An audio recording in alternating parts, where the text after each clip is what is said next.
Hello and welcome back to our mini course about emotions, developed by experts in emotions and mental health, as well as clinical psychologists.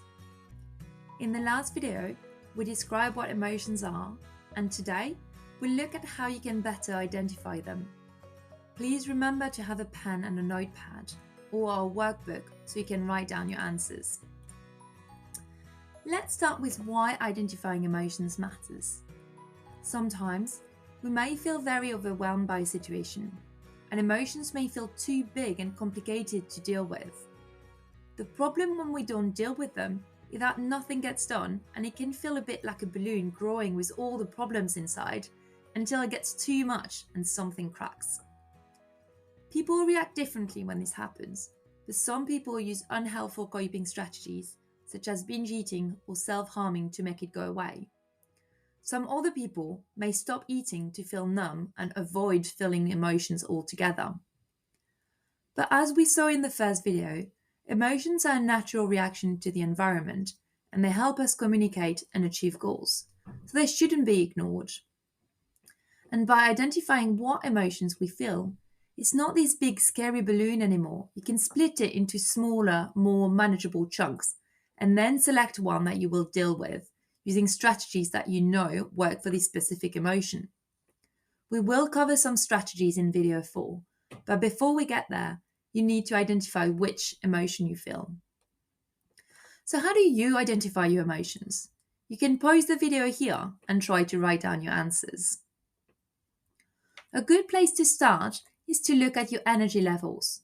Do you feel full of energy or do you feel pretty low? And is it a pleasant feeling or an unpleasant one? Any emotions can actually be placed on these two axes.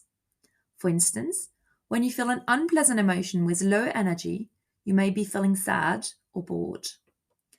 An example of an unpleasant emotion with high energy would be feeling nervous or stressed. Now, most of the time, we find unpleasant emotions most difficult to manage, but you may also want to know what pleasant emotions you feel, because for some, they can be challenging too. If you have high level of energy, you may be feeling alert or excited. And if you feel low levels of energy, you may be feeling calm or relaxed. Then you can look at the situation in which emotions happen. Do you feel particularly strong emotions when you visit your family, or when you go out for a meal with friends, or when you're not performing like you should, or before an injection maybe? Looking at the situation can give you helpful information to help you identify how you feel. We also feel emotions in our bodies, so looking at how you feel in your body may help you. Do you feel hot-headed, or do you feel your heart beating faster, butterflies in your stomach? What about your breathing? Do you feel it in your guts? For instance, people tend to feel anxiety in their stomach and their gut, as well as in their heart, which tends to beat faster. Finally, you can look at your behaviors in response to your emotions. Are you so happy that you want to tell the whole world how wonderful life is? Or do you feel so angry that you could punch a wall? Or so sad that you want to go to bed and pretend that today isn't happening? Again, looking at your behaviors and what you do when you feel certain emotions can help you identify them. So let's practice with one scenario.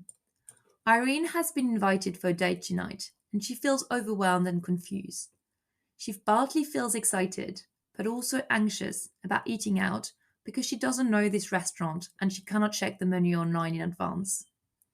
She spent a lot of time getting ready, but none of her clothes fit, and she's starting to wonder whether this date is such a good idea after all.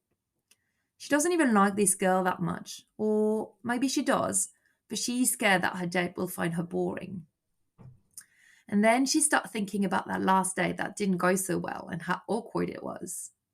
She's starting to feel sick in her stomach, and this makes her think that she should just cancel the date to avoid all these overwhelming and unpleasant emotions. So let's try to identify Irene's emotion from this scenario. You can try to do this yourself first by pausing the video and thinking about her energy levels, the situation she's in, the body feelings she may be experiencing, and her behaviors. Okay, so let's start with her energy levels. She seems to be experiencing emotions with high energy levels. She's also feeling a mix of pleasant and unpleasant emotions, with excitement about the prospect of the date, but also anxiety about it not going so well. The situation is that she's getting ready for a date in a restaurant. In terms of body feelings, she's feeling sick in her stomach. Her behavior is that she wants to withdraw from the situation, to cancel and stay in bed instead. While she's feeling many emotions, the one that stands out the most is feeling anxious. She also feels a little bit excited. She also has self-doubts about her self-esteem and confidence, and also some fear of the unknown. Now, rather than feeling a mix of complicated and overwhelming emotions, Irene has managed to separate them and identify them so that she can then decide what to do with them. In this scenario, having identified her anxiety as the main difficult emotion, she decides that she can try to accept that this is not an easy situation, but that the date will do her some good.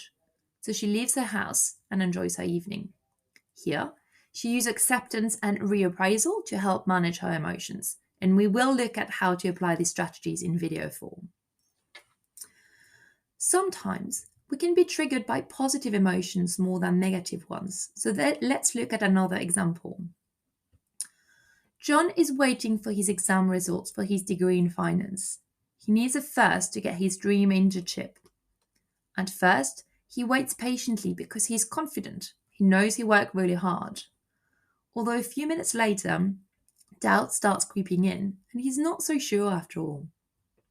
When the results get announced, he sees he got a first, and he feels really pleased, with butterflies in his tummy from the excitement.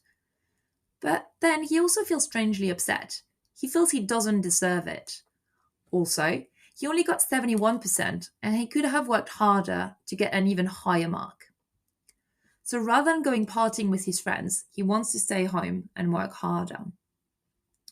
Once again, you can pause the video and try to work out the different emotions that John is feeling by looking at his energy levels, the situation, his body clues and behaviors.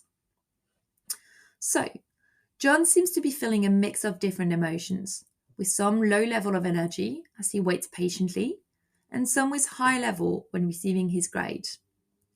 The situation is waiting for his exam results. He feels butterflies in his tummy, and his behavior is to not enjoy his moment and study alone instead. By examining his emotions more closely, he realizes that the one that bothered him the most was about being excited about his results and being able to enjoy this positive emotion.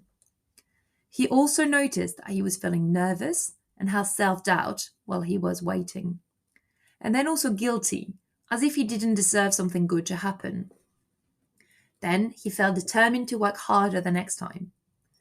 After identifying that excitement was the main emotion that bothered him, he decided to manage it using acceptance and that he would let himself enjoy his moment of glory and celebrate with his friends. So now we've worked together on some examples, you can practice with your own emotions. You can download the booklet to help you with it. It will probably be hard at first, but it will become easier each time. And soon, you won't even need the workbook to prompt you. And do stay tuned for the next 2 videos that will cover secondary emotions as well as strategies to help you manage your newly identified emotions. Thank you.